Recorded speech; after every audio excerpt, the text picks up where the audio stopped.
안녕하세요. 솔루션 연구소 강명진입니다. 오늘은 항공사에서 승무원을 하고 있는 친구를 직접 만나고 인터뷰를 하고 왔습니다. 첫 인터뷰, 실수도 많고 탈도 많았는데 오랜만에 친구 만나 도란도란 얘기도 나누고 유익한 시간 보내고 왔습니다.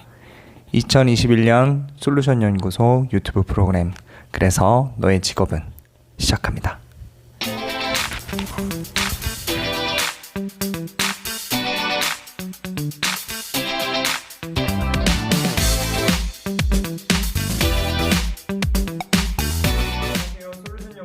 강명진입니다.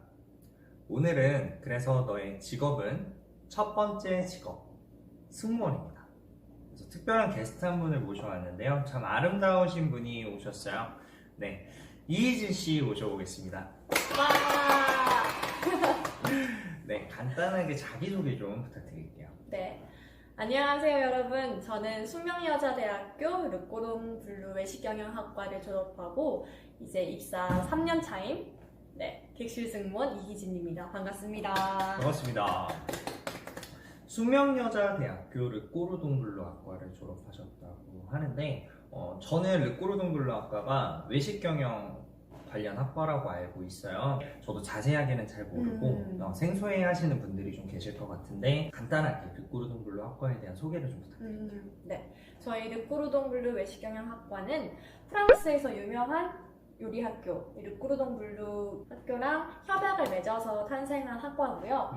아무래도 한국에서는 전반적으로 배우는 경영에 대한 내용을 호텔업, 외식산업, 이런 환대산업에 관련된 예시로 좀 더 특화되게 배울 수 있는 그런 재밌는 학과라고 할 수 있습니다. 그러면 르꼬르동블루 학과를 졸업하신 분들 같은 경우에는 보통 호텔 쪽이나 아니면 외식 관련된 기업 쪽으로 취업을 많이 하시고 그쵸. 준비를 하실 것 같은데 네. 보통 그쪽으로 다들 진로를 결정하시고 네, 계시나요? 많이들 그런 우리가 슈퍼에서 구매할 수 있는 제품들과 관련된 F&B 프랜차이즈 회사들 아니면 호텔 산업에서도 외식 관련된 부서들, 마케팅 부서 이런 쪽으로도 많이 가고요. 그러면 희진 씨는 조금 특별한 케이스이신 것 같아요. 물론 비슷한 서비스업이라고 생각이 들 수도 있겠지만 르꼬르동블루 학과를 졸업을 하셨는데 승무원이라는 직업을 선택을 하시게 된 특별한 계기가 있으셨는지. 사실 저는 졸업하기 위해서 꽤 긴 인턴십 시간이 필요한데 그 인턴십을 위해서 저도 휴학을 하고 프랜차이즈 업체에서 아르바이트도 경험해보고 또 호텔 프런트 쪽에서 인턴 시간도 또 가지기도 했었는데 그런 경험들을 통해서 손님들이 또 투숙객분들이 저 덕분에 재밌는 경험을 했고 좋은 서비스를 받을 수 있었다라고 얘기해 주실 때 되게 뿌듯하고 행복하더라고요. 그래서 승무원도 한번 도전해볼까 해서 이렇게 일을 하게 된 것 같습니다. 승무원을 한번 도전해볼까 라고 생각을 하셔서 승무원을 도전하셨는데 네. 한 큐에 되셨습니까? 이건 뭐 많은 노력과 시간이 있어서 된 것 그렇죠. 같아요. 이제 네. 입사 3년 차 정도 되셨으니까 네. 아무래도 취업을 하실 때 그 마음들 다 기억을 하고 계실 것 같아요. 다음 질문으로 조금 넘어가려고 하는데요. 르꼬르동블루 학과를 그러면 졸업을 하신 분들 중에 승무원이 되시는 분들이 좀 계신가요? 저도 사실 되고 나서 알았는데 한 학번에 한 명씩은 꼭 있는 것 같아요. 한 학번에 한 명씩이라면은 가장 예쁘신 분이 그렇지 않을까요? 빨빨방 맞아. 승무원이 되려면 전문적인 그 학과를 졸업해야 된다, 관련 학과를 졸업해야 된다라고 생각을 보통 많이 하시는 것 같아요. 그래서 저도 이렇게 보면 승무원 직업 학원도 있는 것 같고, 그래서 많은 고등학생들이 그 학원을 다니는 것 같기도 하거든요. 희진 씨 같은 경우가 특별한 케이스인 건지 아니면 실질적으로 현업에 종사하시는 분들 중에 관련되지 않은 학과를 졸업하신 분들도 많이 계신지. 네, 이건 제가 진짜 여러분들한테 꼭 말씀드리고 싶은 게 절대적으로 승무원이 되기 위해서는 관련된 학과를 전공을 해야 한다, 졸업을 해야 한다, 절대 아니에요. 진짜 아니고요.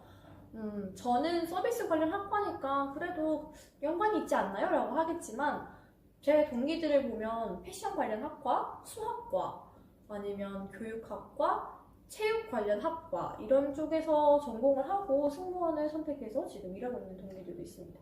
다른 학과를 나와도 특별히 그 관련된 학과를 졸업하지 않고도 승무원을 좀 도전해 볼 수 있는 그렇죠. 그러면 아무래도 대학생들은 다른 경험들도 좀 해보면서 승무원이라는 직업을 도전해봐도 충분히 가능성이 네. 있다라는 말씀이신 것 같아요. 그러면 승무원이 되는 데 있어서 이건 꼭 필요하다. 반드시 좀 준비를 해두는 게 중요하다. 그런 게 있나요? 서비스라는 것에 대한 본인의 생각이 확고하게 좀 있었으면 좋겠어요. 아, 서비스 네. 업이라는. 업이라는 것에 대한. 왜냐면은 일을 하다 보면 사실 다른 사람들한테 이 손님들의 편리함을 위해서 내 몸의 편안함을 좀 포기해야 되는 경우도 많거든요. 그러면 내가 굳이 왜 이 서비스라는 일을 하고 있지라는 회의감이 들 때가 좀 있어요. 그럴 때 이걸 좀 다시 잘 잡아줄 수 있는 서비스에 대한 나만의 좀 확실한 생각. 그리고 이걸 만들기 위해서는 사실 저는 서비스 관련된 경험이 있어야 이걸 탄탄하게 만들 수 있다고 생각을 하거든요. 그러면 대학생분들 같은 경우에는 아무래도 서비스업과 관련된 인턴십이라든지 아니면 다양한 아르바이트를 좀 그쵸. 경험을 해보셔서 본인이 진짜 서비스업을 해도 괜찮은지 그게 적성에 잘 맞는지를 먼저 판단을 네. 해야 된다라는 네. 말씀이신 것 같아요.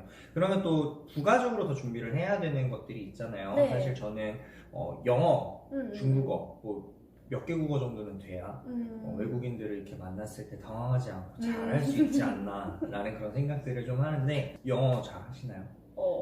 사실 영어 부분에서는 기본적으로 입사 조건에 맞는 점수는 꼭 맞춰주셔야 서류에서 합격을 할 수가 있고요. 그리고 좀 더 승객분들과 대화하기 위한 당당함이 필요한 것 같아요. 저도 사실 완벽한 문법적으로 맞는 문장을 구사해서 손님들을 응대하는 건 아니거든요.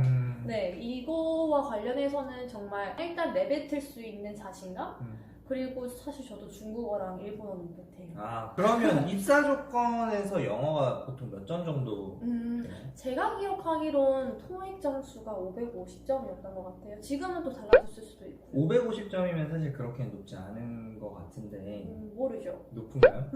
재수없었나? 빨빨 맞아. 회사에 입사를 했을 때 이렇게 응대할 수 있는 그런 추가적인 교육이나 직원분들이 외국인들을 응대했을 때 이렇게 당황하지 않을 수 있게 해주는 어느 정도 가이드라인이 있는지 그쵸. 많이 배우나요? 네, 이거는 저는 입사하고 사실 항공 관련된 학과가 아니기 때문에 어떻게 바로 승무원이라는 일을 할 수가 있지라는 의심과 걱정이 많았었는데 회사에서 3개월 동안 이 항공기 관련된 안전훈련도 받을 수 있었고 우리 회사에서는 이런 프로시저로 손님들에게 서비스를 제공한다라는 그런 순서도 좀 배울 수 있어서 그런 일종의 시간들을 겪고 난 다음에 완벽한 이 사람의 사람으로서 서비스를 제공할 수 있는 회사원이 되지 않나. 저는 또 궁금한 게 있는데 승무원인 분들은 키도 좀 크시고 외모도 굉장히 출중하신 분들이 많은 것 같아요. 네. 실질적으로 외모가 많이 좌지우지를 하는지. 주변 분들이 보셨을 때는 너네들 다 이쁜 애들만 있잖아 라고 하시는데 물론 이쁜 사람들이 많긴 많아요. 많긴 많은데 네. 그쵸, 많긴 많은데 사실 이거는 그냥 마냥 이쁘다라고 해서만이 아니라 아무래도 사람이 사람을 뽑는 직업이고 또 사람이 사람을 대하는 직업이다 보니까 이 사람에게서 느껴지는 그런 인상, 이미지 이런 게 중요하다고 생각을 하거든요. 그래서 그런 부분은 좀 더 여러분들의 마음이 어떠느냐가 표정에서 드러나기 때문에 그거를 좀 유의해봐야 되지 않을까. 마음이 이쁘면 얼굴에 드러나기 그쵸? 때문에 웃는 얼굴, 웃는 얼굴. 인상. 그쵸. 키는 어때요? 보통? 키는 이래서 키를 보는구나라고 생각했던 부분이 흔히들 저희 이제 오버헤드빈이라고 하는데 이 손님들 머리 위에 있는 선반에 다들 짐을 두시잖아요. 근데 이게 짐이 환승이 많은 나라라던가 동남아 노선에서는 짐이 정말 많으세요. 제가 느꼈을 때는 10에서 20kg는 되는 것 같은 이 선반을 제가 혼자서 이렇게 탁 닫아야 하는데 저도 사실 키가 172인데 제가 이렇게 닫기에도 허리에 무리가 굉장히 많이 와서 아파했던 경험들이 있거든요. 이 부분들 때문에 이게 손을 닫고 잘 닫을 수 있는가, 무리가 가지 않는 정도인가를 위해서 키를 좀 중요시했던 부분이 있지 않나. 그런데 요즘 여러분들 앞니치가 더 우선이기 때문에 키에 대해서는 너무 걱정하지 않으셔도 될 것 같아요. 앞리치가 뭐예요? 저희가 이렇게 팔을 뻗었을 때 이 손끝에서부터 발끝까지가 길이가 얼마가 나오는지. 아, 이거 해야 되니까. 네. 그렇구나. 그냥 팔 키가 조금 작으시더라도 앞니치가 충분히 된다면. 팔이 좀 길고 네. 그렇게 되면 가능성이 있다. 그쵸. 가장 이렇게 같이 일하시는 분들 중에 그래도 키가 조금 가장 작으신 분은 키가 어느 정도 되시는지. 제가 기억하기론 그래도 66에서 67? 66에서 67. 큰데요? 빨빨 맞아.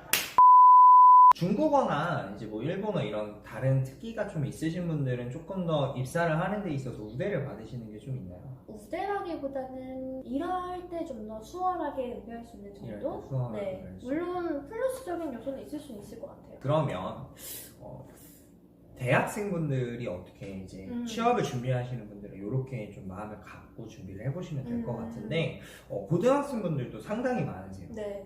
승무원이 너무 되고 싶어요. 승무원 로망이에요. 라는 분들도 많으신데 그분들은 그러면 준비를 어떻게 조금 해보시는 게 좋을지. 그러니까 사실 저도 학생들을 지도하는 가르치는 선생님의 입장에서 가끔 진로 상담이나 대화를 상담을 좀 하다 보면 승무원이 되고 싶다. 그래서 본인은 항공운항과를 가고 싶다라고 얘기하는 학생들이 상당히 많아요. 근데 저도 조금 그런 얘기들을 들어보면 도움이 되지 않을까 싶습니다. 어떻게 좀 준비를 해보면 도움이 될까? 사실 저는 고등학생 때는 대학에 가기 바빠서 큰 진로를 승무원을 꼭 하겠다라고 생각해서 하진 않았었거든요.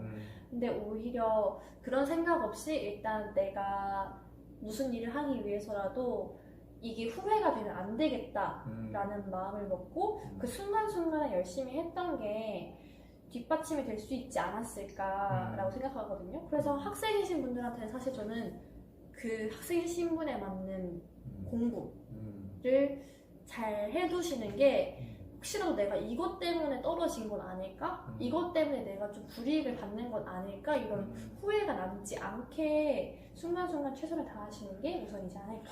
공부를 좀 열심히 하고 네. 본인이 해야 되는 부분들을 좀 열심히 하다 보면 대학교 가서도 충분히 준비해 볼 수 있는 시간이 그쵸. 있다는 말씀이신 것 네. 같습니다. 공부 열심히 하시랍니다, 여러분. 열심히. 빨빨 맞아. 지금까지 이렇게 승무원이 되시는 과정과 승무원이라는 직업 그리고 과의 연계성에 대해서 조금 여쭤봤는데 이제는 진짜 개인적으로 궁금한 거예요. 승무원이 되면 다들 이렇게 공항에 멋진 옷을 입고 캐리어를 끌고 가는 모습이 멋있어서 로망이다 라고 하시는 분들도 많이 계시는데 진짜 승무원이 되니까 그게 좋을 것 같지는 않아요. 캐리어 끌고 다니는 거 저도 여행 다니면서 해보면 힘들고 공항은 추리닝 입고 가야죠. 비행기 편하게 타야 되는데. 맞습니다. 근데 이제 어떤 부분이 진짜 승무원 되니까 나 너무 좋다. 뭐 그런 거 있잖아요. 손님들을 이렇게 잘 응대할 수 있는 게 보람입니다. 이런 거 말고요. 진짜 나 이런 거 때문에 좋아. 이거 진짜 내 스타일이야. 이런 거. 사실 이거 여러분들이 승무원을 준비한 이유 중에 하나가 해외를 많이 다닐 수 있어서 그렇죠. 아닐까요? 네. 네, 저도 승무원이 되고 난 다음에 이건 진짜 좋다 생각했던 건 해외를 진짜 많이 다니면서 가까운 일본이나 중국 같은 경우에는 오전에 출근해서 바로 갔다가 비행기에서 내리지도 않고 퇴근하는 경우도 있어요. 근데 그거 말고 좀 장거리, 길게 갈 때는 미국에서 하루 이틀 정도 지내기도 하고 유럽에서 하루 이틀 지내기도 하니까 그 시간 동안 거기에서의 추억을 쌓을 수 있고 관광지도 둘러볼 수 있고 이런 경험들이 좋지 않았나. 그럼 머물러 있는 하루 이틀 동안은 온전히 본인의 휴식 시간으로 쓸 수 있는 그쵸. 거. 너무 좋은데? 좋습니다. 가장 기억에 남는 그런 여행이 있어요? 가장 기억에 남는 건 제가 사촌 언니가 2명이 미국 뉴욕에서 살고 있거든요. 그래서 사실 얼굴 보기가 되게 힘들어요. 근데 제가 이제 하와이 스케줄을 받아서 하와이 갈 준비를 하고 있는데 SNS에서 언니 둘 다 친구 결혼식 때문에 하와이에 와 있다 이렇게 올린 거예요. 그래서 음.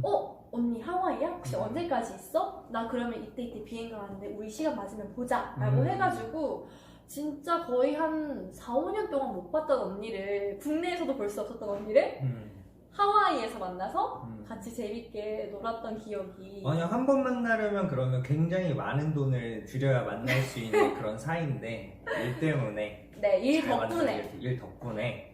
일 덕분에 잘 만날 수 있었죠. 그쵸. 되게 좋은 맞습니다. 장점이네요.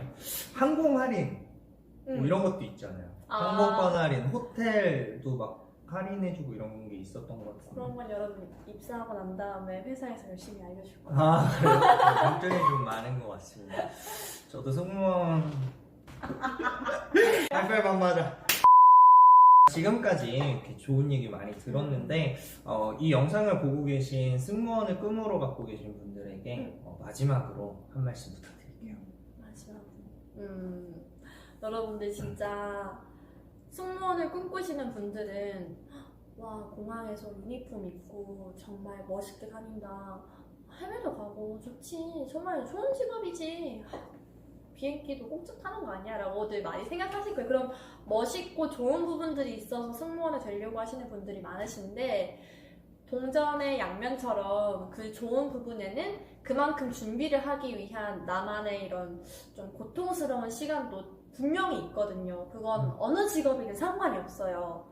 이런 힘든 부분들이 있는데도 이 직업을 내가 더 정말 하고 싶어서 열망을 해서 선택을 할 것인가, 이런 부분들을 잘 생각을 해서 네, 직업을 한번 생각해보고 나의 적성을 생각해보고 여러분들의 미래를 준비할 수 있었으면 좋겠습니다. 코로나 때문에 요즘 비행도 많이 못하시고 고생 많이 하실 텐데 귀한 시간 내주셔서 진심으로 감사드립니다. 네, 지금까지 그래서 너의 직업은 첫 번째 주제 승무원 편, 승무원 이희진 씨 오시고 진행했었습니다. 지금까지 솔루션 연구소 강효진이었습니다. 감사드립니다.